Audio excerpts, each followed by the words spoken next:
ঝঞ্ঝা বিক্ষুব্ধ বাতাসের শপথ, যা ধুলাবালি উড়িয়ে নিয়ে যায়। অতঃপর মেঘমালার শপথ, যা পানির বোঝা বয়ে চলে। জলযান সমূহের শপথ, যা ধীরে ধীরে এগিয়ে চলে। অতঃপর তাদের ফেরেশতাদের শপথ, যারা আল্লাহর আদেশ মোতাবেক প্রত্যেক বস্তু বন্টন করে।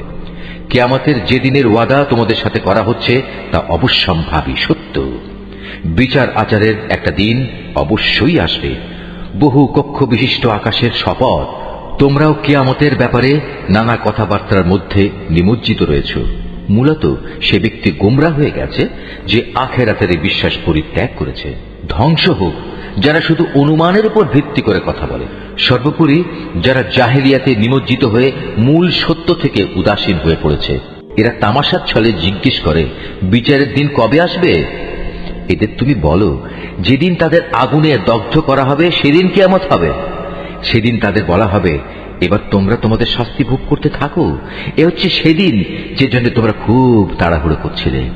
যারা আল্লাহ তাআলাকে ভয় করে তারা আল্লাহ তাআলার জান্নাতে ও ঝর্ণাধারায় চির শান্তিতে থাকবে। সেদিন আল্লাহ তাআলা তাদের যা যা পুরস্কার দেবেন তা সবই তারা সানন্দ চিত্তে গ্রহণ করতে থাকবে।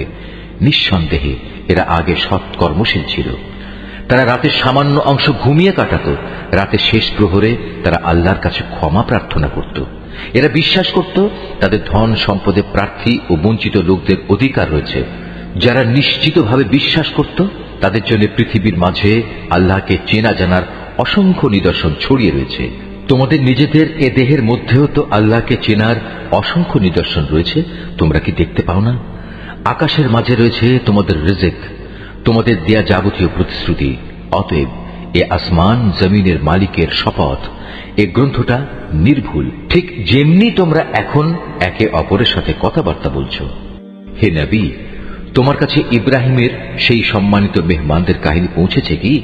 যখন তারা তার ঘরে প্রবেশ করল তখন তারা তাকে সালাম পেশ করল। সেও উত্তরে বলল, সালাম। কিন্তু তার কাছে এদের অপরিচিত লোক বলে মনে হল। এরপর চুপে চুপে নিজ ঘরের লোকদের কাছে চলে গেল। কিছুক্ষণ পর সে একটি ভুনা করা মোটা তাজা বাছুর সহ ফিরে এলো। অতঃপর সে তা তাদের সামনে পেশ করল এবং বলল, কি ব্যাপার, তোমরা খাচ্ছ না যে? তাদের খেতে না দেখে সে মনে মনে তাদের ব্যাপারে ভয় পেল। তার ভয় দেখে তারা বলল, তুমি ভয় করো না। তার সাথে তারা তাকে গুণধর একটি পুত্র সন্তানের সুসংবাদ দিল। এটা শুনে তার স্ত্রী চিৎকার করতে করতে সামনে এলো এবং খুশিতে নিজের মাথায় হাত মারতে মারতে বলল, কিভাবে তা সম্ভব? আমি তো বৃদ্ধা এবং বন্ধ্যা। তারা বলল, হ্যাঁ, এভাবেই তোমার মালিক বলেছেন। তিনি প্রবল প্রজ্ঞাময়, তিনি সব কিছু জানেন। এটা তার জন্য অসম্ভব কিছু নয়। সে বলল, হে আল্লাহ তাআলার প্রেরিত মেহমানরা, এবার বলো তোমাদের এখানে আসার পেছনে আসল ব্যাপারটা কি? তারা বলল, আমাদের আল্লাহর পক্ষ থেকে একটি অপরাধী জাতির কাছে তাদের শায়েস্তা করার জন্য পাঠানো হয়েছে। আমাদের বলা হয়েছে আমরা যেন মাটির শক্ত পাথর তাদের উপর বর্ষণ করি, যাতে তাদের নাম ধাম তোমার মালিকের কাছ থেকে চিহ্নিত করে দেয়া হয়েছে। এটা হচ্ছে সীমা লঙ্ঘনকারী জালেমদের জন্য। অতঃপর আমি সেই জনপদ থেকে এমন প্রতিটি মানুষকে বের করে এনেছি যারা ঈমানদার ছিল। আসলে সেখানে মুসলমানদের একটি ঘর ছাড়া উদ্ধার করার মতো দ্বিতীয় কোনো ঘরই আমি পাইনি। তাদের ধ্বংস করে আমি পরবর্তী এমন সব মানুষদের জন্য একটি নিদর্শন সেখানে রেখে এসেছি যারা আমার কঠিন আযাবকে ভয় করে। আরো নিদর্শন রেখেছি মুসার কাহিনীর মাঝেও, যখন আমি তাকে একটি সুস্পষ্ট প্রমাণ সহ ফেরাউনের কাছে পাঠিয়েছিলাম। সে তার সাঙ্গপাঙ্গ সহ হিদায়াত থেকে মুখ ফিরিয়ে নিল এবং সে বলল, এ তো হচ্ছে জাদুকর কিংবা আস্ত পাগল। অতঃপর আমি তাকে এবং তার লয় লস্করদের এই বিদ্রোহের জন্য চরমভাবে পাকড়াও করলাম এবং তাদের সবাইকে সমুদ্রে নিক্ষেপ করলাম। আসলেই সে ছিল এক দণ্ডযোগ্য অপরাধী ব্যক্তি। আদ জাতির ঘটনার মাঝেও শিক্ষণীয় উপদেশ রয়েছে। যখন আমি তাদের উপর এক সর্ববিধ্বংসী ঝড় বাতাস পাঠিয়েছিলাম, এই বিধ্বংসী বাতাস যা কিছুর উপর দিয়ে ধেয়ে এসেছে তাই পচা হাড়ের মতো চূর্ণ বিচূর্ণ করে দিয়ে গেছে। নিদর্শন রয়েছে সামুদ জাতির কাহিনীর মাঝেও, যখন তাদের বলা হয়েছিল একটি নির্দিষ্ট সময় পর্যন্ত তোমরা নিয়ামত ভোগ করতে থাকো, কিন্তু তারা তাদের মালিকের কথার নাফরমানি করল। অতঃপর এক প্রচন্ড বজ্রাঘাত তাদের উপর এসে পড়ল এবং তারা চেয়েই থাকল। আযাবের সামনে তারা একটুখানি দাঁড়াবার শক্তিও পেল না এবং এই আযাব থেকে নিজেদের তারা বাঁচাতেও পারল না। এর আগেও বিদ্রোহের জন্য আমি নূহের জাতিকে ধ্বংস করেছিলাম। নিঃসন্দেহে তারাও ছিল একটি পাপী সম্প্রদায়। আমি আমার নিজস্ব ক্ষমতা বলেই এ আসমান বানিয়েছি। নিঃসন্দেহে আমি মহান ক্ষমতাশালী। আমি এ জমিনকেও তোমাদের জন্য বিছিয়ে দিয়েছি। তোমাদের সুবিধার জন্য আমি একে কত সুন্দর করেই না সমতল করে রেখেছি। সৃষ্টি জগতের প্রত্যেকটি বস্তু আমি জোড়ায় জোড়ায় পয়দা করেছি, যাতে করে এ নিয়ে তোমরা চিন্তা গবেষণা করতে পারো। অতএব তোমরা এসবের আসল স্রষ্টা আল্লাহ তাআলার দিকেই ধাবিত হও। আমি তো তার পক্ষ থেকে আগত তোমাদের জন্য সুস্পষ্ট সতর্ককারী মাত্র। তোমরা আল্লাহ তাআলার সাথে অন্য কাউকে মাবুদ বানিয়ে নিও না। আমি তো তোমাদের জন্য তার পক্ষ থেকে একজন সুস্পষ্ট সাবধানকারী মাত্র। রসুলদের ব্যাপার এমনটিই হয়ে এসেছে। এর আগের মানুষদের কাছে এমন কোন রসুল আসেনি যাদের এরা জাদুকর কিংবা পাগল বলেনি। একই ব্যাপার, এরা কি একে অপরকে এই একই পরামর্শ দিয়ে এসেছে যে বংশানুক্রমে সবাই একই কথা বলবে? না, আসলে এরা ছিল সীমা লঙ্ঘনকারী জাতি। অতএব হে নবী, তুমি এদের উপেক্ষা করো। এজন্য তুমি কোনো ক্রমেই অভিযুক্ত হবে না। তুমি মানুষদের আল্লাহ তাআলার পথে উপদেশ দিতে থাকো, কেননা উপদেশ ঈমানদারদের উপকারে আসে। আমি মানুষ এবং জিন জাতিকে আমার ইবাদত করা ছাড়া অন্য কোনো উদ্দেশ্যে সৃষ্টি করিনি। আমি তো তাদের কাছ থেকে কোন রকম জীবিকা দাবি করি না। তাদের কাছ থেকে আমি এও চাই না তারা আমাকে খাবার যোগাবে। নিঃসন্দেহে আল্লাহ তাআলাই জীবিকা সরবরাহকারী। তিনি মহাপরাক্রমশালী, প্রবল ক্ষমতার অধিকারী। অতএব যারা সীমা লঙ্ঘনকারী জালেম, তাদের জন্য প্রাপ্য আযাবের অংশ ততটুকুই নির্দিষ্ট থাকবে যতটুকু তাদের পূর্ববর্তী জালেম লোকেরা ভোগ করেছে। সুতরাং আযাবের ব্যাপারে তারা যেন খুব তাড়াহুড়ো না করে। দুর্ভোগ ও ভোগান্তি তো তাদের জন্যই যারা শেষ বিচারের দিনকে অস্বীকার করেছে, যার প্রতিশ্রুতি তাদের বারবার দেয়া হয়েছে। সূরা আত-তুর। রহমান রহিম আল্লাহ তাআলার নামে। শপথ তুর পাহাড়ের, শপথ পাহাড়ি উপত্যকা অবতীর্ণ লিখিত গ্রন্থের, যা রক্ষিত আছে উন্মুক্ত পত্রে। শপথ বায়তুল মামুরের, শপথ সমুন্নত ছাদ আকাশের। আরো শপথ উদ্বেলিত সমুদ্রের। তোমার মালিকের আযাব অবশ্যই সংঘটিত হবে, তা প্রতিরোধ করার কেউই থাকবে না। যেদিন আসমান ভীষণভাবে আন্দোলিত হতে থাকবে, পাহাড় সমূহ দ্রুত গতিতে চলতে থাকবে, সেদিন দুর্ভোগ হবে একে মিথ্যা প্রতিপন্নকারীদের, যারা ক্রীড়াচ্ছলে অর্থহীন খেলাধুলা করছিল। যেদিন তাদের ধাক্কা মারতে মারতে জাহান্নামের আগুনের দিকে নিয়ে যাওয়া হবে, তাদের বলা হবে, এ হচ্ছে সেই দোজখের আগুন যাকে তোমরা অস্বীকার করতে। এটাকে কি জাদু মনে হয়, না তোমরা দেখতে পাচ্ছ না? যাও, তোমরা এতে জ্বলতে থাকো। অতঃপর এখানে বসে তোমরা ধৈর্য ধারণ করো কিংবা না করো, কার্যত তা তোমাদের জন্য সমান কথা। তোমাদের ঠিক সে ধরনের বিনিময় আজ প্রদান করা হবে যে ধরনের কাজ তোমরা করতে। অপরদিকে যারা আল্লাহকে ভয় করেছে, তারা অবশ্যই আজ জান্নাতের সুরম্য উদ্যানে ও অফুরন্ত নিয়ামতে অবস্থান করবে। তাদের মালিক তাদের যা দেবেন তাতে তারা সন্তুষ্ট হবে। তাদের মালিক তাদের জাহান্নামের কঠোর আযাব থেকে বাঁচিয়ে দেবেন। তাদের আরো বলা হবে, তোমরা পরিতৃপ্তির সাথে আজ এখানে পানাহার করতে থাকো তোমাদের আমলের বিনিময়ে। তারা সারিবদ্ধভাবে পাতা আসনে হেলান দিয়ে অবস্থায় সমাসীন হবে, আর আমি বড় বড় চোখ বিশিষ্ট সুন্দর হুরের সাথে তাদের মিলন ঘটিয়ে দেব। যেসব মানুষ নিজেরা আল্লাহর উপর ঈমান এনেছে এবং তাদের সন্তানরাও এ ঈমানের ব্যাপারে তাদের অনুবর্তন করেছে, আমি সেদিন জান্নাতে তাদের সন্তান সন্ততিদের তাদের নিজ নিজ পিতামাতার সাথে মিলিয়ে দেব। আর এজন্য আমি তাদের পিতামাতার পাওনার কিছুই হ্রাস করব না। বস্তুত প্রত্যেক ব্যক্তি নিজ নিজ কুফরি কর্মফলের হাতে বন্দী হয়ে আছে। জান্নাতে আমি তাদের এমন সব ধরনের ফলমূল ও গোশত দিয়ে আহার্য পরিবেশন করব যা তারা পেতে চাইবে। সেখানে তারা একে অপরের কাছ থেকে পেয়ালা ভরে ভরে পানীয় নিতে থাকবে। সেখানে কোনো অর্থহীন কথা ও কাজকর্ম থাকবে না এবং কোন রকম অপরাধও থাকবে না। তাদের চারপাশে তাদের সেবার জন্য নিয়োজিত থাকবে কিশোর দল, যারা এক একজন হবে যেন লুকিয়ে রাখা মণিমুক্তা। তারা একজন আরেকজনের দিকে চেয়ে তাদের দুনিয়ার জীবনে কথাবার্তা জিজ্ঞেস করতে থাকবে। তারা তখন বলবে, হ্যাঁ, আমরা তো আগে আমাদের পরিবারের মাঝে সব সময় পরিণামের ভয়ে জীবন কাটাতাম, আর এ কারণেই আজ আল্লাহ তাআলা আমাদের উপর এসব নিয়ামত দিয়ে অনুগ্রহ করেছেন। সর্বোপরি তিনি আমাদের জাহান্নামের গরম আগুনের শাস্তি থেকেও রক্ষা করেছেন। আমরা আগেও আল্লাহ তাআলাকে ডাকতাম, আমরা জানতাম তিনি অনুগ্রহশীল ও দয়ালু। অতএব হে নবী, মানুষদের তুমি এই দিনের কথা স্মরণ করাতে থাকো। আল্লাহ তাআলার অনুগ্রহে তুমি কোনো গণক নও, আবার তুমি কোনো পাগলও নও। তুমি হচ্ছে তার বাণী বহনকারী একজন রসুল মাত্র। তারা কি বলতে চায় এ ব্যক্তি একজন কবি এবং সে কোনো দৈব দুর্ঘটনায় পতিত হোক, আমরা সে অপেক্ষাই করছি? তুমি তাদের বলো, হ্যাঁ তোমরাও অপেক্ষা করো, আমিও তোমাদের সাথে অপেক্ষা করব। ওদের জ্ঞান বুদ্ধি কি ওদের এসব বলতে বলে, না আসলে ওরা একটি সীমা লঙ্ঘনকারী সম্প্রদায়? অথবা এরা কি বলতে চায় সে রসুল নিজেই কোরআনের এ কথাগুলো রচনা করে নিয়েছে? সত্য কথা হচ্ছে এরা ঈমান আনে না। তারা নিজেদের কথায় যদি সত্যবাদী হয়, তবে তারাও এ কোরআনের মতো কিছু একটা রচনা করে নিয়ে আসুক না। তারা কি কোনো স্রষ্টা ছাড়া এমনি এমনি সৃষ্টি হয়ে গেছে? না তারা বলতে পারে তারা নিজেরাই নিজেদের স্রষ্টা? না তারা নিজেরাই এই আকাশমণ্ডল ও ভূমণ্ডল সৃষ্টি করেছে? আসল কথা হচ্ছে এরা আল্লাহ তাআলার সৃষ্টি কৌশলে বিশ্বাসই করে না। তাদের কাছে কি তোমার মালিকের সম্পদের ভান্ডার পড়ে আছে, না তারা নিজেরা সে সম্পদের পাহারাদার সেজে বসেছে? অথবা তাদের কাছে আসমানে ওঠার মতো কোনো সিঁড়ি আছে যাতে আরোহণ করে তারা আসমানের অধিবাসীদের কথা শুনে আসে? তাহলে তারা আসমান থেকে শোনা বিষয়ের উপর সুস্পষ্ট কোনো প্রমাণ এনে হাজির করুক। অথবা তোমরা কি আসলে মনে করো যে সব কন্যা সন্তানগুলো আল্লাহ তাআলার জন্য আর তোমাদের ভাগে থাকবে শুধু ছেলেগুলো? কিংবা তুমি কি আল্লাহর বিধানাবলীর তাবলীগের বিনিময়ে তাদের কাছ থেকে কোনো পারিশ্রমিক দাবি করছো, যা তাদের কাছে দুর্বহ জরিমানা বলে মনে হচ্ছে? অথবা তাদের কাছে রয়েছে অদৃশ্য জ্ঞানের এমন কিছু যা তারা লিখে রাখছে? না, এর কোনোটাই নয়। এরা আসলে তোমার বিরুদ্ধে কোনো ষড়যন্ত্র করার ফন্দি আটকে চায়।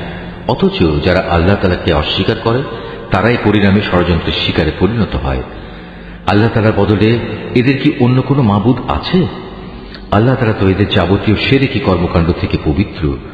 যদি কখনো এরা দেখতে পায় আসমান থেকে মেঘের একটি টুকরো ভেঙে পড়ছে, তাহলে তাকে এরা আল্লাহর কোনো নিদর্শন মনে না করে বলবে এ তো হচ্ছে পুঞ্জীভূত একখণ্ড মেঘ মাত্র। হে নবী, তুমি এদের ছেড়ে দাও এমন সময় পর্যন্ত যখন তারা সে দিনটি স্বচক্ষে দেখে নেবে, যেদিন তারা হুঁশ জ্ঞান শূন্য হয়ে পড়বে। সেই সর্বনাশা দিনে তাদের কোনো ষড়যন্ত্র ও ফন্দি কোনো কাজে লাগবে না, এবং সেদিন তাদের কোনো রকম সাহায্যও করা হবে না। যারা জুলুম করেছে তাদের জন্য এছাড়াও পার্থিব জীবনে এক ধরনের আযাব রয়েছে, কিন্তু তাদের অধিকাংশই জানে না। হে নবী, তুমি এদের ব্যাপারে ব্যস্ত হও না। তোমার মালিকের সিদ্ধান্ত আসা পর্যন্ত ধৈর্য ধারণ করো। তুমি তো হামেশা আমার চোখের সামনেই আছো। তুমি যখন শয্যা ত্যাগ করে ওঠো, তখন তুমি প্রশংসার সাথে তোমার মালিকের মাহাত্ম্য ঘোষণা করো। রাতের একাংশেও তুমি তার তাসবিহ পাঠ করো। আবার রাতের শেষে তারাগুলো অস্তমিত হবার পরও তার মাহাত্ম্য ঘোষণা করো। সূরা আন-নাজম। রহমান রহিম আল্লাহ তাআলার নামে। নক্ষত্রের শপথ, যখন তা ডুবে যায়, তোমাদের সাথী পথ ভুলে যায়নি, সে পথভ্রষ্টও হয়নি। সে কখনো নিজের থেকে কোনো কথা বলে না, বরং তা হচ্ছে ওহী যা তার কাছে পাঠানো হয়। তাকে আল্লাহর এই ওহী শিখিয়ে দিয়েছে এমন একজন ফেরেশতা যে প্রবল শক্তির অধিকারী। সে হচ্ছে সহজাত বুদ্ধিমত্তার অধিকারী। অতঃপর সে একদিন সত্যি সত্যি নিজ আকৃতিতে তার সামনে এসে দাঁড়ালো। এমন ভাবে দাঁড়ালো যেন সে ঊর্ধ্বাকাশের উপরিভাগে অধিষ্ঠিত। তারপর সে কাছে এলো, অতঃপর সে আরো কাছে এলো। এ সময় তাদের উভয়ের মাঝে ব্যবধান থাকলো মাত্র 2 ধনুকের সমান, কিংবা তার চাইতেও কম। অতঃপর সে তার আল্লাহর বান্দার কাছে ওহী পৌঁছে দিল, যা তার পৌঁছানোর দায়িত্ব ছিল। বাইরের চোখ দিয়ে যা সে দেখেছে তার ভেতরের অন্তর তা মিথ্যা প্রতিপন্ন করেনি। তোমরা কি সে বিষয়ে বিতর্কে লিপ্ত হতে চাচ্ছ যা সে নিজের চোখে দেখেছে? সে ভুল করেনি, কারণ সে তাকে আরেকবারও দেখেছিল। সে তাকে দেখেছিল সিদরাতুল মুনতাহার কাছে, যার কাছে রয়েছে মুমিনদের চিরস্থায়ী ঠিকানা জান্নাত। সে সিদরাটি তখন এমন এক জ্যোতি দিয়ে আচ্ছন্ন ছিল যা দ্বারা তার আচ্ছন্ন হওয়া শোভনীয় ছিল। তাই এখানে তার কোনো দৃষ্টি বিভ্রম হয়নি এবং তার দৃষ্টি কোন রকম সীমা লঙ্ঘনও করেনি। অবশ্যই সে আল্লাহ তাআলার বড় বড় নিদর্শন সমূহ দেখেছে। তোমরা ভেবে দেখেছ কি লাত ও উজ্জা সম্পর্কে এবং তৃতীয় আরেকটি দেবী মানাত সম্পর্কে? তোমরা কি মনে করে নিয়েছ পুত্র সন্তান সব তোমাদের জন্য আর কন্যা সন্তান সব আল্লাহর জন্য? তাহলে তো এ বন্টন হবে নিতান্তই একটা অসঙ্গত বন্টন। মূলত এগুলো কতিপয় দেব দেবীর নাম ছাড়া আর কিছুই নয়, যা তোমরা নিজেরা এবং তোমাদের বাপ দাদারা ঠিক করে নিয়েছ। আল্লাহ তাআলা এ নামের সমর্থনে কোন রকম দলিল প্রমাণ নাজিল করেননি। এরা নিজেদের মন গড়া আন্দাজ অনুমানেরই অনুসরণ করে এবং অধিকাংশ ক্ষেত্রেই এরা নিজেদের প্রবৃত্তির ইচ্ছা আকাঙ্ক্ষার উপর চলে। অথচ তাদের কাছে ইতিমধ্যেই তাদের মালিকের পক্ষ থেকে সুস্পষ্ট হিদায়াত এসে গেছে। অতঃপর তোমরাই বলো, এদের কাছ থেকে মানুষ যা পেতে চায় তা কি সে কখনো পেতে পারে? দুনিয়া ও আখিরাত তো আল্লাহ তাআলার জন্যই। কত ফেরেশতাই তো রয়েছে আসমানে, কিন্তু তাদের কোনো সুপারিশই ফলপ্রসূ হয় না যতক্ষণ না আল্লাহ তাআলা যাকে ইচ্ছা এবং যাকে তিনি ভালোবাসেন তাকে অনুমতি না দেন। যারা পরকালের উপর বিশ্বাস স্থাপন করে না তারা ফেরেশতাদের দেবী তথা নারীবাচক নামে অভিহিত করে, অথচ এ ব্যাপারে তাদের কাছে কোনো জ্ঞানই নেই। তারা তো কেবল আন্দাজ অনুমানের উপরেই চলে, আর সত্যের মোকাবেলায় আন্দাজ অনুমান তো কোনো কাজেই আসে না। অতএব হে নবী, যে ব্যক্তি আমার সুস্পষ্ট স্মরণ থেকে সরে গেছে তার ব্যাপারে তুমি কোনো পরোয়া করো না, কারণ সে তো পার্থিব জীবন ছাড়া আর কিছুই কামনা করে না। তাদের মতো হতভাগ্য ব্যক্তিদের জ্ঞানের সীমারেখা তো ওইটুকুই। একথা একমাত্র তোমার মালিকই ভালো করে জানেন কে তার পথ থেকে বিচ্যুত হয়ে গেছে, এবং তিনিই ভালো করে বলতে পারেন কে সঠিক পথের সন্ধান পেয়েছে। আসমান সমূহ ও জমিনের সব কিছু আল্লাহ তাআলার জন্য। এতে করে যারা খারাপ কাজ করে বেড়ায় তিনি তাদের খারাপ প্রতিফল দান করবেন, এবং যারা ভালো কাজ করে তাদের তিনি এজন্য মহা পুরস্কার প্রদান করবেন। এটা তাদের জন্য যারা বড় বড় গুনাহ থেকে এবং বিশেষত অশ্লীলতা থেকে বেঁচে থাকে। ছোটখাটো গুনাহ সংগঠিত হলেও তারা আল্লাহর ক্ষমা থেকে বঞ্চিত হবে না, কারণ তোমার মালিকের ক্ষমার পরিধি অনেক বিস্তৃত। তিনি তোমাদের তখন থেকে ভালো করে জানেন যখন তিনি তোমাদের এ জমিন থেকে পয়দা করেছেন। তখনও তিনি তোমাদের জানতেন যখন তোমরা ছিলে তোমাদের মায়ের পেটে ক্ষুদ্র একটি ভ্রূণের আকারে। অতএব কখনো নিজেদের পবিত্র দাবি করো না। আল্লাহ তাআলা ভালো জানেন কোন ব্যক্তি তাকে বেশি ভয় করে। এই আয়াতটি যিনি তেলাওয়াত করবেন এবং যিনি এই আয়াতটির তেলাওয়াত শুনবেন তাদের সবাইকে এখানে একটি সাজদা আদায় করতে হবে। এটা ওয়াজিব।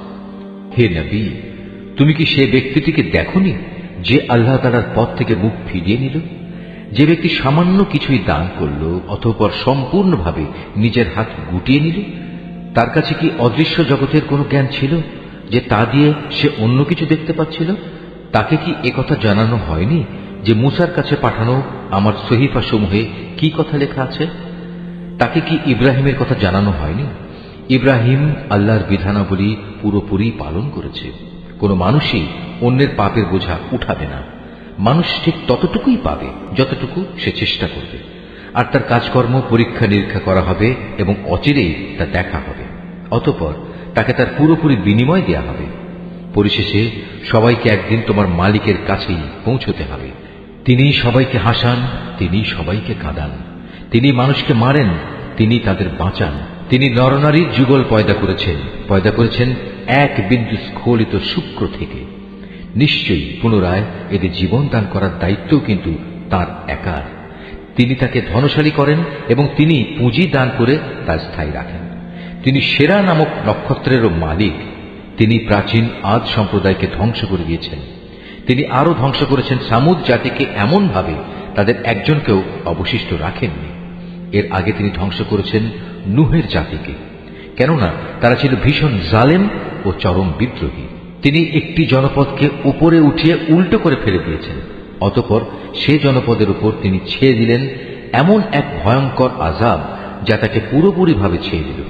তারপরেও হে নির্বোধ মানুষ, তুমি তোমার মালিকের কোন কোন নিদর্শনে সন্দেহ প্রকাশ করো? আযাবের সতর্ককারী এ নবী তো আগের পাঠানো সতর্ককারীদেরই একজন। তড়িৎ আগমনকারী কিয়ামতের ক্ষণটি আজ আসন্ন হয়ে গেছে। আল্লাহ তাআলা ছাড়া কেউই সে ক্ষণটির দিনকাল সম্পর্কিত তথ্য উদ্ঘাটন করতে পারবে না।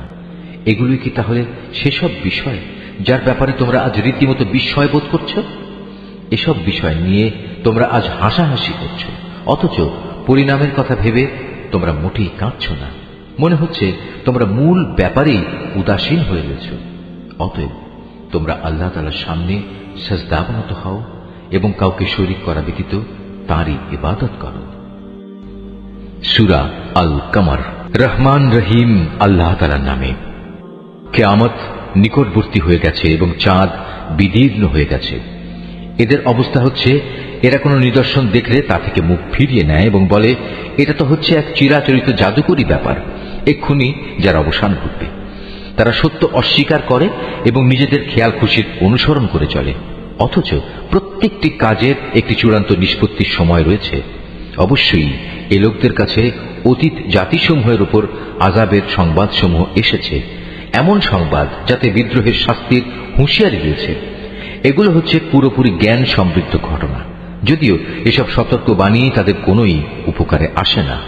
অতএব হে নবী, তুমি এদের নিজেদের অবস্থার উপর ছেড়ে দাও। যেদিন একজন আহ্বানকারী এদের একটি অপ্রিয় বিষয়ের দিকে আহ্বান করবে, সেদিন তারা অবনত দৃষ্টি নিয়ে একে একে কবর থেকে এমনভাবে বেরিয়ে আসবে যেন ইতস্তত বিক্ষিপ্ত পঙ্গপাল। তারা সবাই তখন সেই আহ্বানকারীর দিকে দৌড়াতে থাকবে যারা এদিনকে অস্বীকার করেছিল। তারা বলবে, এ তো দেখছি আসলেই এক ভয়াবহ দিন। এদের আগে নূহের জাতীয় এভাবে তাদের নবীকে অস্বীকার করেছিল। তারা আমার বান্দা নূহ নবীকে মিথ্যা সাব্যস্ত করেছে, তারা তাকে পাগল বলে আখ্যায়িত করেছে, তাকে ধমক দেওয়া হয়েছিল। অবশেষে সে তার মালিককে ডাকল এবং বলল, হে আমার মালিক, আমি অসহায় হয়ে পড়েছি, অতএব তুমি এদের কাছ থেকে প্রতিশোধ নাও। এরপর আমি তার ডাকে সাড়া দিলাম এবং প্রবল বৃষ্টির পানি বর্ষণের জন্য আসমানের দ্বারসমূহ খুলে দিলাম। ভূমির স্তর বিদীর্ণ করে তা পানির প্রচন্ড প্রস্রবণে পরিণত করলাম। অতঃপর আসমান ও জমিনের পানি এক জায়গায় মিলিত হল এমন একটি কাজের জন্য যা আগে থেকে ঠিক করে রাখা হয়েছিল। তখন আমি তাকে কাঠ ও পেরেক নির্মিত একটি যানে উঠিয়ে নিলাম, যা আমার প্রত্যক্ষ দৃষ্টির সামনে ধীরে ধীরে বয়ে চলল। এই কাজটি ছিল সে ব্যক্তির জন্য আমার একটি পুরস্কার বিশেষ, যাকে মাত্র কিছুদিন আগেও অস্বীকার করা হয়েছিল। আমি জলযান সদৃশ সেই জিনিসটিকে পরবর্তী মানুষদের জন্য একটি নিদর্শন হিসেবে রেখে দিয়েছি। কে আছে আজ এর থেকে শিক্ষা গ্রহণ করার? হ্যাঁ, এমন কেউ থাকলে এসো, দেখে নাও কেমন কঠোর ছিল আমার আযাব এবং কত সত্য ছিল আমার সতর্কবাণী। আমি অবশ্যই উপদেশ গ্রহণ করার জন্য এ কোরআনকে সহজ করে দিয়েছি। কে আছে তোমাদের মাঝে এর থেকে শিক্ষা গ্রহণ করার? আদ জাতির লোকেরাও আমার নবীকে মিথ্যা বলেছে। তোমরা দেখে নিতে পারো তাদের প্রতি আমার আযাব কেমন কঠোর ছিল এবং কত সত্য ছিল আমার সতর্কবাণী। এক স্থায়ী কুলক্ষণের দিনে আমি ওদের উপর প্রবল বায়ু প্রেরণ করেছিলাম, যা মানুষদের এমন ভাবে ছুঁড়ে ছুঁড়ে নিক্ষেপ করছিল যেন তা খেজুর গাছের এক একটি উৎপাটিত কাণ্ড। হ্যাঁ, দেখে নাও কেমন কঠোর ছিল আমার আযাব আর কত সত্য ছিল আমার সতর্কবাণী। অবশ্যই আমি উপদেশ গ্রহণের জন্য কোরআনকে সহজ করে দিয়েছি। কে আছে তা থেকে শিক্ষা গ্রহণ করার? সামুদ সম্প্রদায়ও আযাবের সতর্ককারী নবী ও রসুলদেরকে মিথ্যাবাদী বলেছিল।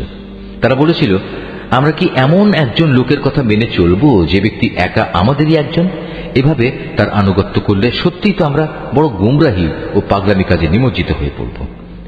আমাদের মাঝে সেই কি একমাত্র ব্যক্তি যার উপর আল্লাহর ওহী নাজিল করা হয়েছে? আসলে সে হচ্ছে একজন মিথ্যাবাদী ও অহংকারী ব্যক্তি। আগামীকাল মহাবিচারের দিন তারা ভালো করে এটা জানতে পারবে কে ছিল তাদের মধ্যে মিথ্যাবাদী ও অহংকারী ব্যক্তি। আমি অচিরেই তাদের পরীক্ষার জন্য একটি উষ্ট্রি পাঠাবো। তুমি একান্ত কাছে থেকে তাদের দিকে লক্ষ্য করো এবং একটুখানি ধৈর্য ধরো এবং তাদের পরিণামটা দেখো। তাদের বলে দাও, কুয়ার পানি অবশ্যই তাদের ও উষ্ট্রির মধ্যে ভাগ করে দেওয়া হয়েছে এবং তাদের সবাই পালাক্রমে কুয়ার পাশে হাজির হবে। পরিশেষে তারা বিদ্রোহ করার জন্য তাদের এক বন্ধুকে ডেকে আনলো। সে উষ্ট্রিকে ছুরি দিয়ে আক্রমণ করলো এবং সেটির পায়ের নলি কেটে ফেলল। হ্যাঁ, অতঃপর তোমরা দেখেছ কেমন ছিল আমার আযাব, কত সত্য ছিল আমার সতর্কবাণী। অতঃপর আমি তাদের উপর প্রেরণ করলাম মাত্র একটি গর্জন। এতেই তারা শুষ্ক শাখা পল্লব নির্মিত জন্তু জানোয়ারদের দলিত খোয়ারের মতো হয়ে গেল। আমি কোরআনকে বোঝার জন্য সহজ করে নাজিল করেছি, তা থেকে উপদেশ গ্রহণ করার মতো কেউ আছে কি? লুতের জাতির লোকেরাও সতর্ককারী নবীদের মিথ্যাবাদী বলেছিল। ফলে আমি তাদের উপর প্রেরণ করলাম পাথর নিক্ষেপকারী এক ধরনের বৃষ্টি, লুতের পরিবার পরিজন ও তার অনুবর্তনকারীদের বাদে। রাতের শেষ প্রহরেই আমি তাদের উদ্ধার করে নিয়েছিলাম। এই কাজটা ছিল তাদের প্রতি আমার একান্ত অনুগ্রহ। যে ব্যক্তি আমার অনুগ্রহের কৃতজ্ঞতা আদায় করে, আমি তাকে এভাবেই পুরস্কৃত করি। সে লুত আমার কঠোর পাকড়াও সম্পর্কে তাদের বারবার ভয় দেখিয়েছিল, কিন্তু এই সতর্কীকরণে তারা বাক বিতণ্ডা শুরু করে দিল। অতঃপর তারা তার কাছে এসে কুমতলবের জন্য তার মেহমানদের নিয়ে যাবার দাবি করল। আমি তখন তাদের দৃষ্টিশক্তি বিলুপ্ত করে দিলাম। আমি তাদের বললাম, এবার তোমরা আমার আযাব উপভোগ করো এবং আমার সতর্কবাণী অবজ্ঞা করার পরিণামটাও দেখে নাও। প্রত্যুষেই তাদের উপর আমার এক অমোঘ আযাব প্রচন্ড আঘাত হানল।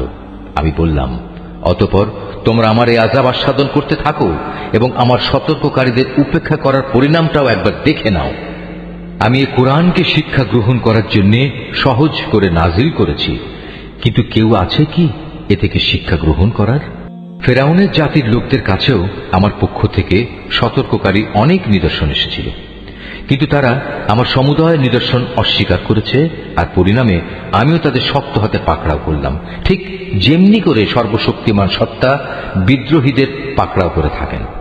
তোমরা কি সত্যি মনে করছো তোমাদের সমাজের এই কাফেররা তোমাদের পূর্ববর্তী কাফেরদের চাইতে শক্তি ও ক্ষমতার দিক থেকে উৎকৃষ্ট? অথবা আমার কিতাবের কোথাও কি তোমাদের জন্য অব্যাহতিমূলক কিছু লিপিবদ্ধ রয়েছে? অথবা তারা বলছে আমরা সত্যি একটি অপরাজেয় দল।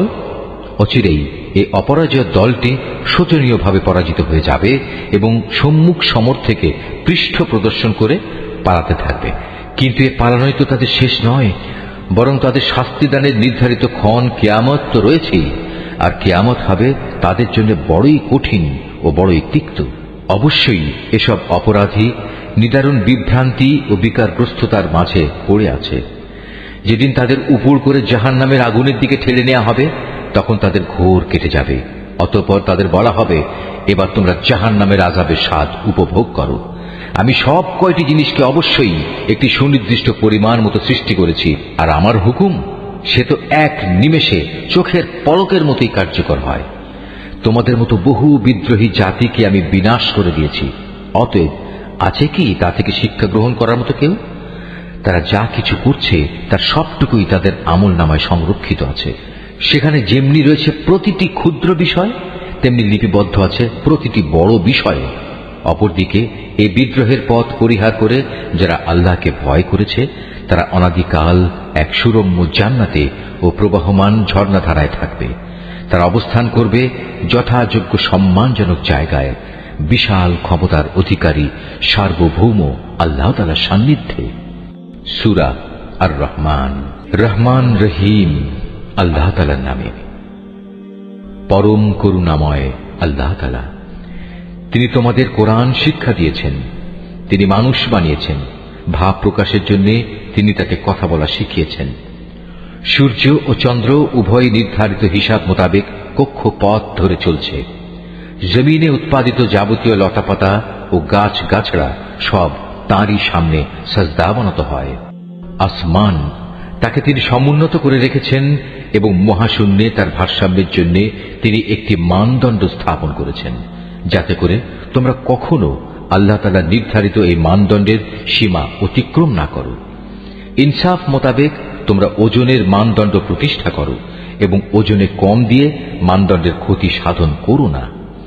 ভূমণ্ডলকে তিনি সৃষ্টিরাজির জন্য বিছিয়ে রেখেছেন, তাতে রয়েছে অসংখ্য ধরনের ফলমূল, আরও রয়েছে খেজুর যা আল্লাহর কুদরতে খোসার আবরণে ঢাকা থাকে, আরও রয়েছে ভুসি বিশিষ্ট শস্যদানা ও সুগন্ধযুক্ত ফল।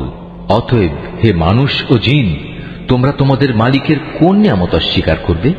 তিনি মানুষকে বানিয়েছেন পোড়া মতো শুকনো ঠনঠনে এক টুকরো মাটি থেকে এবং জিনদের বানিয়েছেন আগুন থেকে। অতঃপর হে মানুষ ও জিন, তোমরা তোমাদের মালিকের কোন নিয়ামত অস্বীকার করবে? তিনি হচ্ছেন দুই মৌসুমের দুই উদয়াচলের মালিক এবং তিনি হচ্ছেন আবার দুই ঋতুর দুই অস্তাচলের মালিক। অতঃপর হে মানুষ ও জিন, তোমরা তোমাদের মালিকের কোন নিয়ামত অস্বীকার করবে? তিনি দুটি সমুদ্রকে বয়ে চলার জন্য ছেড়ে দিয়ে রেখেছেন যেন তা একে অপরের সাথে মিশে যেতে পারে। তারপরেও তাদের উভয়ের মাঝে রয়ে যায় এমন একটি অন্তরাল যার সীমা তারা কখনো অতিক্রম করতে পারে না।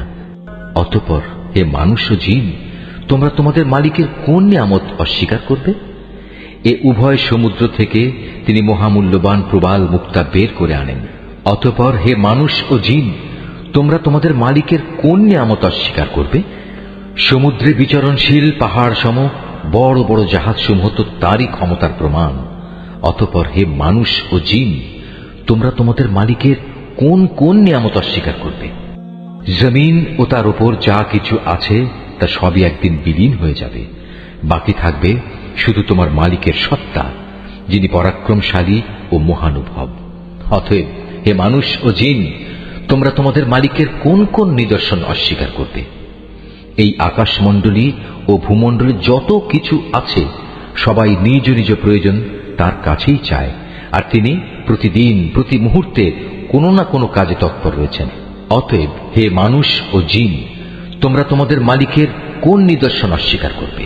হে মানুষ ও জিন, এ ব্যস্ততার মাঝেও কিন্তু আমি তোমাদের হিসাব নেয়ার জন্য অচিরেই সময় বের করে নেব। অতএব হে মানুষ ও জিন, তোমরা তোমাদের মালিকের কোন নিদর্শন অস্বীকার করবে? হে জিন ও মনুষ্য সম্প্রদায়, যদি আকাশমণ্ডলীয় ভূমণ্ডলের এই সীমারেখা অতিক্রম করার তোমাদের সাধ্য থাকে তাহলে যাও, অতঃপর তা অতিক্রম করেই দেখো। কিন্তু আমার অনুমতি ছাড়া তোমরা কিছুতেই এই সীমা সরহদ অতিক্রম করতে পারবে না। অতএব হে মানুষ ও জিন, তোমরা তোমাদের মালিকের কোন নিদর্শন অস্বীকার করবে? সেদিন তোমাদের উভয় সম্প্রদায়ের উপর আগুনের স্ফুলিঙ্গ ও ধোঁয়ার কুণ্ডলী পাঠানো হবে, তোমরা কিছুতেই তা প্রতিরোধ করতে পারবে না। অতএব হে মানুষ ও জিন, তোমরা তোমাদের মালিকের কোন নিদর্শন অস্বীকার করবে? যেদিন আসমান ফেটে যাবে এবং তা লাল চামড়ার মতো রক্তবর্ণ হয়ে পড়বে। অতএব হে মানুষ ও জিন, তোমরা তোমাদের মালিকের কোন নিদর্শন অস্বীকার করবে? সেদিন কোনো মানুষ ও জিনের কাছ থেকে তার অপরাধ সম্পর্কে কোনো কৈফিয়ত জিজ্ঞেস করা হবে না। অতঃপর হে মানুষ ও জিন, তোমরা তোমাদের মালিকের কোন নিদর্শন অস্বীকার করবে? অপরাধীরা তাদের অপরাধী চেহারা দিয়ে সেদিন এমনিই চিহ্নিত হয়ে যাবে। অপরাধের নথি তাদের ললাটে এঁটে থাকবে এবং তাদের কপালের চুল ও পা ধরে ধরে হাঁকিয়ে নেওয়া হবে। অতঃপর হে মানুষ ও জিন, তোমরা তোমাদের মালিকের কোন নিদর্শন অস্বীকার করবে? সেদিন তাদের বলা হবে, এ হচ্ছে সেই জাহান্নাম যাকে এ অপরাধী ব্যক্তিরা মিথ্যা বলত। তারা সেদিন তার ফুটন্ত পানি ও জাহান্নামের মাঝে ঘুরতে থাকবে। অতএব হে মানুষ ও জিন, তোমরা তোমাদের মালিকের কোন নিদর্শন অস্বীকার করবে? তোমাদের মাঝে যে ব্যক্তি তার নিজের মালিকের সামনে দাঁড়াবার ভয় করবে, তার জন্য থাকবে দুটো সুরম্য বাগিচা। অতঃপর হে মানুষ ও জিন, তোমরা তোমাদের মালিকের কোন নিয়ামত অস্বীকার করবে? সে বাগিচা দুটো আবার হবে ঘন শাখা প্রশাখা বিশিষ্ট। অতঃপর হে মানুষ ও জিন, তোমরা তোমাদের মালিকের কোন নিয়ামত অস্বীকার করবে? সেখানে দুটো ঝর্ণাধারা প্রবাহমান থাকবে। অতএব হে মানুষ ও জিন, তোমরা তোমাদের মালিকের কোন নিয়ামত অস্বীকার করবে? সেখানে প্রতিটি ফল থাকবে আবার দু প্রকারের। অতএব হে মানুষ ও জিন, তোমরা তোমাদের মালিকের কোন নিয়ামত অস্বীকার করবে? জান্নাতের অধিবাসীরা সেখানে হেলান দিয়ে আয়েসে বসবে রেশমের আস্তর দিয়ে মোড়ানো পুরু ফরসের উপর। এ সময় উভয় উদ্যান ফল সহ তাদের সামনে ঝুলন্ত অবস্থায় থাকবে। অতএব হে মানুষ ও জিন, তোমরা তোমাদের মালিকের কোন নিয়ামত অস্বীকার করবে? সেখানকার অগণিত নিয়ামতের মধ্যে থাকবে আয়তনয়না সুন্দরী হুর, যাদের জান্নাতের এ অধিবাসীদের আগে কোনো মানুষ কিংবা জিন কখনো স্পর্শও করেনি। অতএব হে মানুষ ও জিন, তোমরা তোমাদের মালিকের কোন নিয়ামত অস্বীকার করবে? এরা যেন এক একজন প্রবাল ও পদ্মরাগের মতো অপরূপ। অতএব হে মানুষ ও জিন, তোমরা তোমাদের মালিকের কোন নিয়ামত অস্বীকার করবে? তুমিই বলো। উত্তম আনুগত্যের বিনিময়ে উত্তম পুরস্কার ছাড়া আর কি হতে পারে? অতএব হে মানুষ ও জিন, তোমরা তোমাদের মালিকের কোন নিয়ামত অস্বীকার করবে? নিয়ামতের এ দুটো উদ্যান ছাড়াও সেখানে রয়েছে দুটো ভিন্ন ধরনের উদ্যান। অতএব হে মানুষ ও জিন, তোমরা তোমাদের মালিকের কোন কোন নিয়ামত অস্বীকার করবে? সে দুটো বাগিচা হবে চিরসবুজ ও ঘন। অতএব হে মানুষ ও জিন, তোমরা তোমাদের মালিকের কোন নিয়ামত অস্বীকার করবে?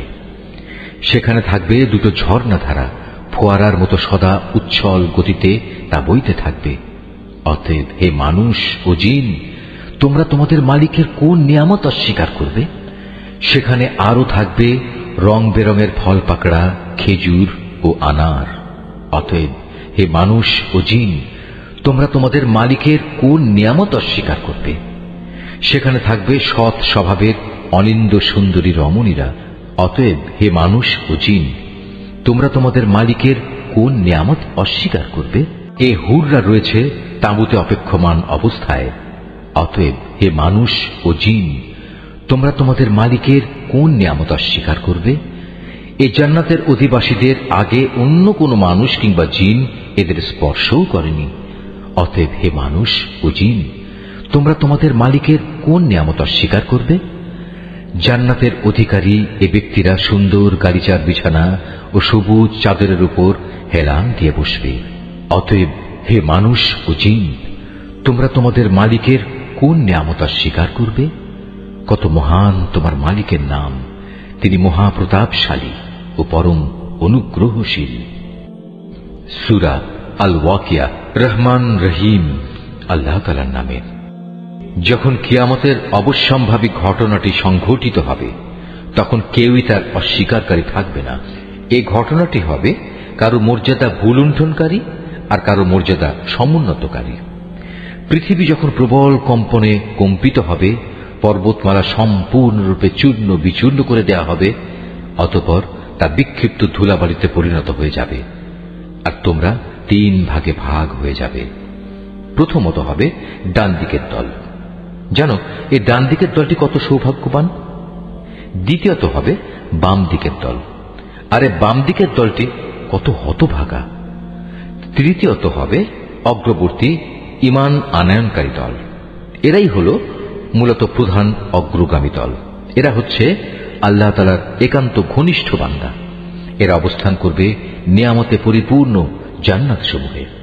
এদের বড় অংশটি অবশ্য হবে আগের লোকদের মধ্যে থেকে, আর সামান্য অংশই থাকবে পরবর্তী লোকদের মাঝ থেকে। তারা থাকবে স্বর্ণখচিত আসনের উপর। তার উপর একে অপরের মুখোমুখি আসনে হেলান দিয়ে বসবে। তাদের চারপাশে তাদের সেবার জন্য চিরকিশোরদের একটি দল ঘুরতে থাকবে। পানপাত্র ও প্রবহমান সুরা ভর্তি পেয়ালা নিয়ে এরা হাজির হবে। সেই সুরা পান করার কারণে তাদের কোনো শির পীড়া হবে না, তারা কোন রকম নেশাগ্রস্তও হবে না। সেখানে আরো থাকবে তাদের নিজ নিজ পছন্দ মতো বেছে নেওয়া ফলমূল, থাকবে তাদের মনের চাহিদা মোতাবেক রকমারি পাখির গোশত। সেবার জন্য মজুদ থাকবে সুন্দরী সুনয়না তরুণী দল। তারা যেন এক একটি সযত্নে ঢেকে রাখা মুক্তা। এর সব কিছুই হচ্ছে তাদের সেই কাজের পুরস্কার যা তারা দুনিয়ায় করে এসেছে। সেখানে তারা কোনো অর্থহীন প্রলাপ বা কথাবার্তা শুনতে পাবে না। সেখানে বলা হবে শুধু শান্তি, নিরবচ্ছিন্ন শান্তি। অতঃপর আসবে ডান পাশের লোক। আর কারাই ডান পাশের লোক? তারা অবস্থান করবে এমন এক উদ্যানে যেখানে থাকবে শুধু কাঁটাবিহীন বড়ই গাছ, থাকবে কাঁদি কাঁদি কলা, যার মনোরম ছায়া দূর দূরান্ত পর্যন্ত সম্প্রসারিত হবে, আর থাকবে প্রবহমান ঝর্ণাধারার পানি, পর্যাপ্ত পরিমাণ ফলমূল, এমন সব ফল যার সরবরাহ কখনো নিঃশেষ হবে না এবং যার ব্যবহার কখনো নিষিদ্ধ করা হবে না। আর থাকবে উঁচু উঁচু বিছানা। আমি তাদের বানিয়েছি বানানোর মতো করেই। তাদের একটি বৈশিষ্ট্য হচ্ছে আমি তাদের চিরকুমারী করে রেখেছি। আরেকটি বৈশিষ্ট্য হচ্ছে তারা হবে সব বয়সের প্রেম সোহাগিনী। এগুলো হচ্ছে প্রথম দলের ডান পাশের লোকদের জন্য। এ ডান পাশের লোকদের এক বিরাট অংশ হবে আগের লোকদের মাঝ থেকে, আবার অনেকে হবে পরবর্তী লোকদের মাঝ থেকেও, যারা হচ্ছে বাম পাশের লোক। তুমি কি জানো এ বাম পাশের লোক কারা? যাদের অবস্থান হবে জাহান্নামের উত্তপ্ত ও ফুটন্ত পানিতে এবং ঘন কালো রঙের ধোঁয়ার ছায়ায়। সে ছায়া যেমন শীতল নয়, তেমনি তা কোনো রকম আরামদায়কও হবে না। এরা হচ্ছে সেসব লোক যারা এর আগে দুনিয়ায় অত্যন্ত সুখ সম্পদে কাটাত। এরা জঘন্য পাপ কাজেও বারবার লিপ্ত হয়ে পড়ত। এরা বলতো, আমরা যখন মরে যাব এবং মরে যাওয়ার পর আমরা যখন মাটি ও হাড়ের সমষ্টিতে পরিণত হয়ে যাব, তখনও কি আমাদের পুনরুজ্জীবিত করা হবে? এভাবে আমাদের বাপ দাদা এবং পূর্বপুরুষদেরও কি জীবিত করা হবে? হে নবী, তুমি বলো, অবশ্যই আগে পরের সব লোককেই একটি নির্দিষ্ট দিনে একটা নির্দিষ্ট সময় অবশ্যই জড়ো করা হবে। অতঃপর কাফিরদের বলা হবে, ও হে পথভ্রষ্ট ও এ দিনের আগমনকে মিথ্যা প্রতিপন্নকারী ব্যক্তিরা, দুনিয়ায় যা অর্জন করেছ তার বিনিময়ে আজ তোমরা ভক্ষণ করবে জাক্কুম নামক একটি গাছের অংশ। অতঃপর তা দিয়েই তোমরা তোমাদের পেট ভরবে। তারপর তোমরা পান করবে জাহান্নামের ফুটন্ত পানি।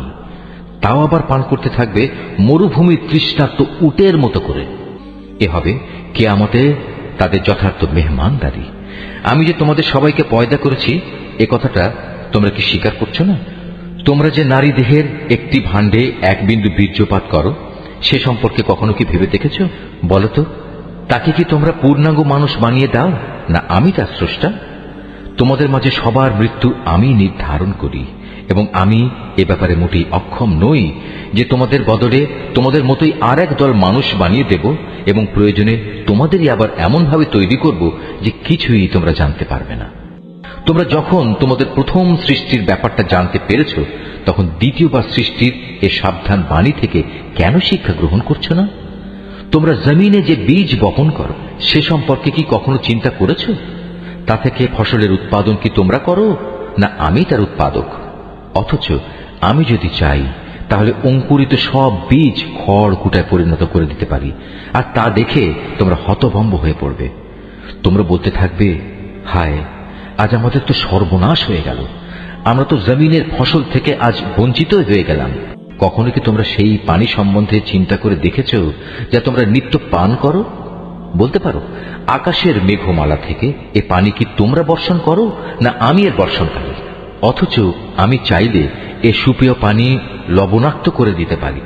এসব কথাবার্তা জানা সত্ত্বেও তোমরা কেন আমার কৃতজ্ঞতা আদায় করছো না?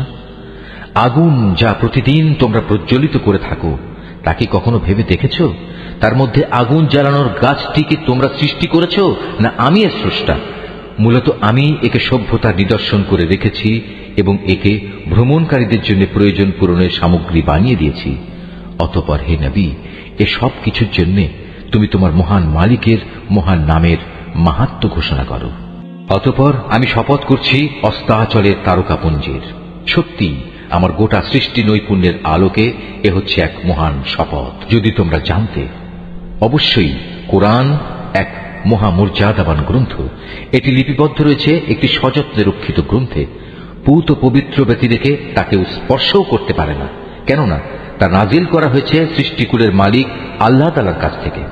এ সত্ত্বেও তোমরা এই গ্রন্থের আনিত বাণীকে সাধারণ কথাই মনে করতে থাকবে এবং মিথ্যা প্রতিপন্ন করাটাকেই তোমরা তোমাদের জীবিকা আহরণের মাধ্যমে বানিয়ে নেবে। হ্যাঁ, যখন কোনো মানুষের প্রাণ তার কণ্ঠ নাড়িতে এসে পৌঁছে যায়, তখন কেন তোমরা অসহায়ের মতো তাকিয়ে থাকো? এ সময় তো বরং তোমাদের চাইতে আমি সেই মুমূর্ষু ব্যক্তির বেশি কাছে থাকি, কিন্তু তোমরা এর কিছুই দেখতে পাও না। তোমরা যদি এমন অক্ষম নাই হও, তোমরা যদি তোমাদের ক্ষমতার দাবিতে সত্যবাদী হও, তাহলে কেন সেই বেরিয়ে যাওয়া প্রাণ পুনরায় তার দেহে ফিরিয়ে আনো না?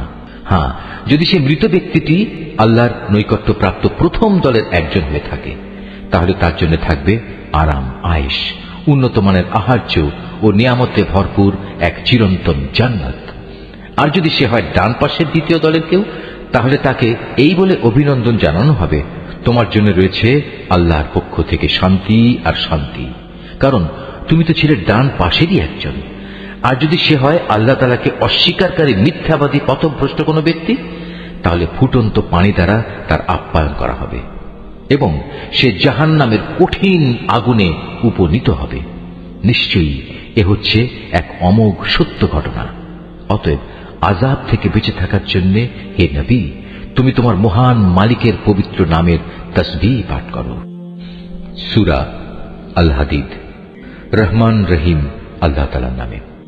আকাশমণ্ডলীয় পৃথিবীতে যা কিছু আছে তার সব কিছুই আল্লাহ তাআলার পবিত্রতা এবং মাহাত্ম্য ঘোষণা করে। তিনি মহাপরাক্রমশালী ও প্রজ্ঞাময়। আসমান সমূহ ও জমিনের সার্বভৌমত্ব তাঁরই জন্য। তিনি জীবন দান করেন, তিনি মৃত্যু ঘটান, তিনি সব কিছুর উপর চূড়ান্ত ক্ষমতাবান। তিনি আদি, তিনি অন্ত, তিনি প্রকাশ্য, তিনি অপ্রকাশ্য এবং তিনি সর্ববিষয়ে সম্মুখ অবহিত। তিনি হচ্ছেন সেই মহান সত্তা যিনি 6 দিনে আসমান সমূহ ও জমিন সৃষ্টি করেছেন। অতঃপর তিনি তার আরশে সমাসীন হন। তিনি জানেন যা কিছু এ ভূমির ভেতরে প্রবেশ করে, আবার যা কিছু ভূমি থেকে বেরিয়ে আসে, আসমান থেকে যা বর্ষিত হয় তা যেমন তিনি জানেন, আবার আসমানের দিকে যা কিছু ওঠে তাও তিনি অবগত আছেন। তোমরা যেখানেই থাকো না কেন তিনি তোমাদের সাথেই আছেন। তোমরা যা কিছু করছো আল্লাহ তাআলা তা সব কিছুই দেখছেন। আসমান সমূহ ও জমিনের সার্বভৌমত্ব তার জন্য, কারণ প্রতিটি বিষয় তার দিকেই ফিরিয়ে নেওয়া হবে। তিনি রাতকে মিশিয়ে দেন দিনের সাথে, আবার দিনকে মিশিয়ে দেন রাতের সাথে। তিনি মনের কোণে লুকিয়ে থাকা বিষয় সম্পর্কেও সম্যক অবগত রয়েছেন। হে মানুষ, তোমরা ঈমান আনো আল্লাহ তাআলা ও তার রাসূলের উপর। আল্লাহ তাআলা তোমাদের যে সম্পদের অধিকারী বানিয়েছেন তা থেকে তারই পথে তোমরা ব্যয় করো। অতঃপর তোমাদের মধ্যে যারা ঈমান আনবে এবং আল্লাহর নির্ধারিত পথে অর্থ ব্যয় করবে, জেনে রেখো তাদের জন্য রয়েছে এক মহা পুরস্কার। তোমাদের একই হলো, তোমরা কেন আল্লাহর উপর ঈমান আনছো না? বিশেষ করে যখন স্বয়ং আল্লাহর রাসূল তোমাদের ডাক দিয়ে বলছেন তোমরা তোমাদের মালিকের উপর ঈমান আনো, এবং তিনি তো এ মর্মে তোমাদের কাছ থেকে প্রতিশ্রুতিও আদায় করে নিয়েছিলেন। যদি তোমরা সত্যি ঈমানদার হও তাহলে সেই প্রতিশ্রুতি স্মরণ করো। তিনি সে মহান সত্তা যিনি তার বান্দার উপর সুস্পষ্ট আয়াত নাজিল করেছেন, যেন তিনি তোমাদের জাহেলিয়াতের অন্ধকার থেকে ঈমানের আলোর দিকে বের করে নিতে পারেন। আল্লাহ তাআলা সত্যি তোমাদের প্রতি পরম দয়ালু ও একান্ত করুণাময়। তোমাদের একই হলো, তোমরা কেন আল্লাহর পথে অর্থ ব্যয় করতে চাও না, অথচ আসমান সমূহ ও জমিনের সব কিছুর মালিকানা এক আল্লাহ তাআলার জন্যই। তোমাদের মধ্যে তারা কখনো একই রকম মর্যাদার অধিকারী হবে না যারা বিজয় সাধিত হওয়ার আগে আল্লাহর পথে ব্যয় করেছে এবং ময়দানে সংগ্রাম করেছে। তাদের মর্যাদা ওদের তুলনায় অনেক বেশি যারা বিজয় সাধিত হবার পর আল্লাহর পথে অর্থ ব্যয় করেছে এবং জিহাদে অংশগ্রহণ করেছে।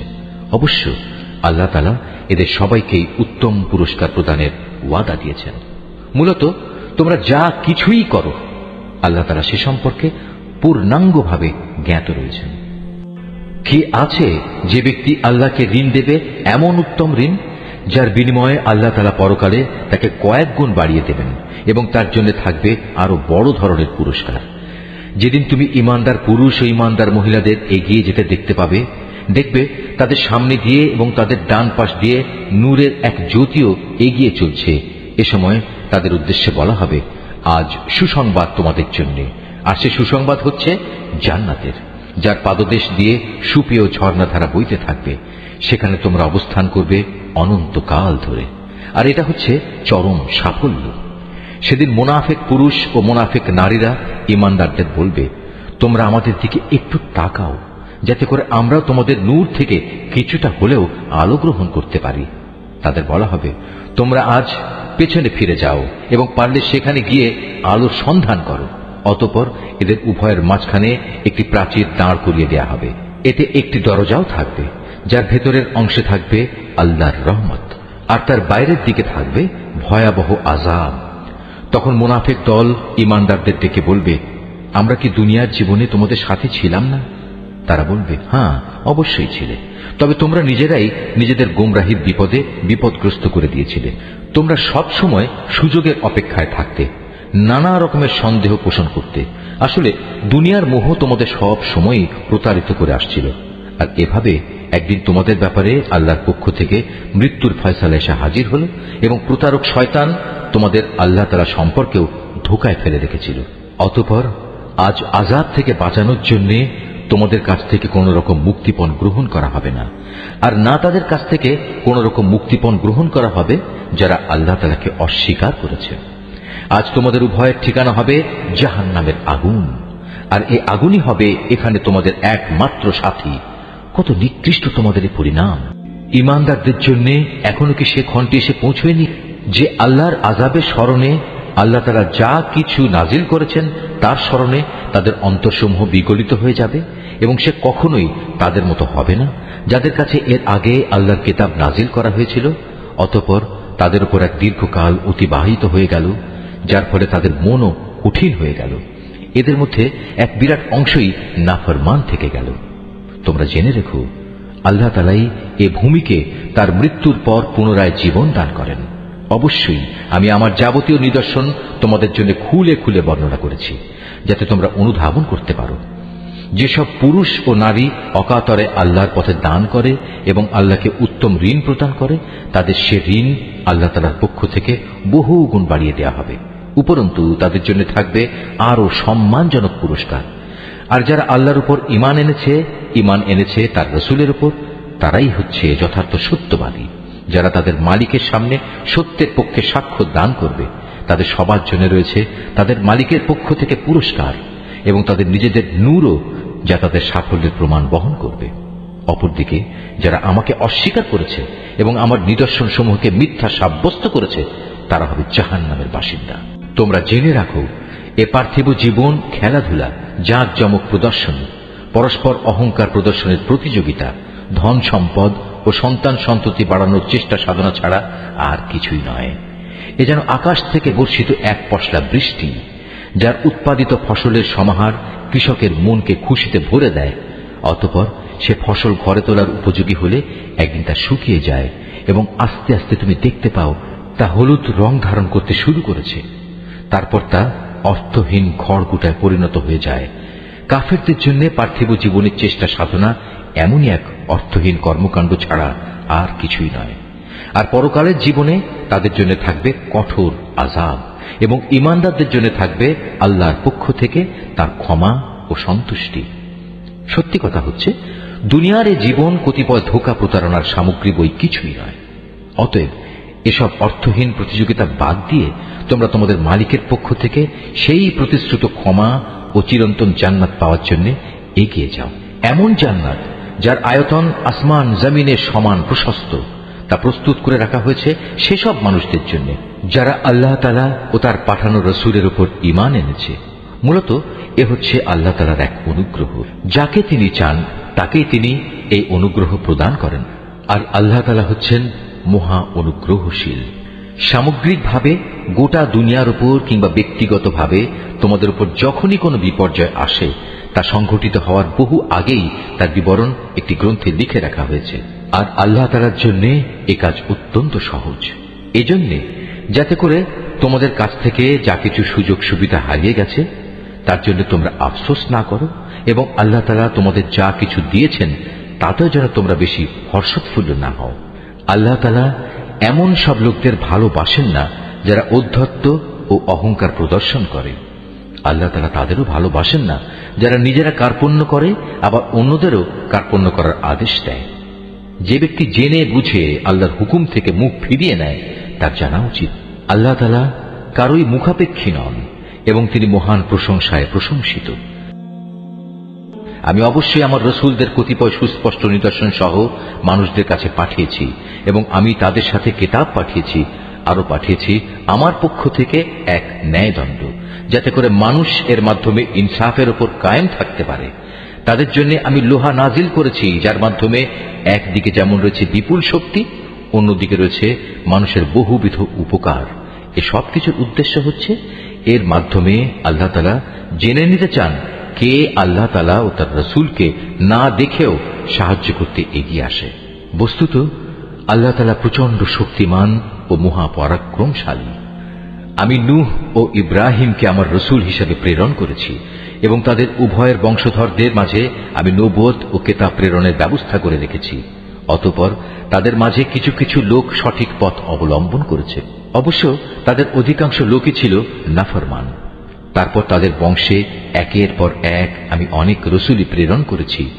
তাদের পরে এক পর্যায়ে আমি মরিয়াম পুত্র ঈসাকে রসুল বানিয়ে পাঠিয়েছি এবং তাকে আমি হিদায়াতের গ্রন্থ ইনজিল দান করেছি। এর প্রতিষ্ঠায় যারা তার আনুগত্য করেছে তাদের মনে তার প্রতি দয়া ও করুণা দান করেছি। তার অনুসারীদের অনুসৃত সন্ন্যাসবাদ আসলে তারা নিজেরাই এর উদ্ভব ঘটিয়েছে। আমি কখনো এটা তাদের জন্য নির্ধারণ করিনি।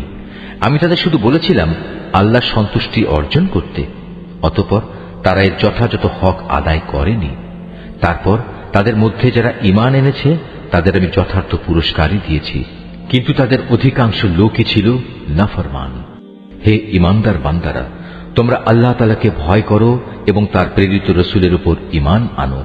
এর ফলে আল্লাহ তাআলা তোমাদের দ্বিগুণ অনুগ্রহে ভূষিত করবেন। তিনি তোমাদের জন্য স্থাপন করবেন সেই আলো যার সাহায্যে তোমরা পথ চলতে সক্ষম হবে। উপরন্তু তিনি তোমাদের যাবতীয় গুনাহ খাতা মাফ করে দেবেন। আল্লাহ তাআলা ক্ষমাশীল ও পরম দয়ালু। আহলে কিতাবরা যেন এই কথাটা ভালো করে জেনে নিতে পারে, আল্লাহ তাআলা সামান্যতম অনুগ্রহের উপরও তাদের কোনো অধিকার নেই। যাবতীয় অনুগ্রহ সে তো সম্পূর্ণ আল্লাহ তাআলারই হাতে। তিনি যাকে ইচ্ছা তাকেই এই অনুগ্রহ দান করেন। মূলত আল্লাহ তাআলা সুমহান অনুগ্রহশীল।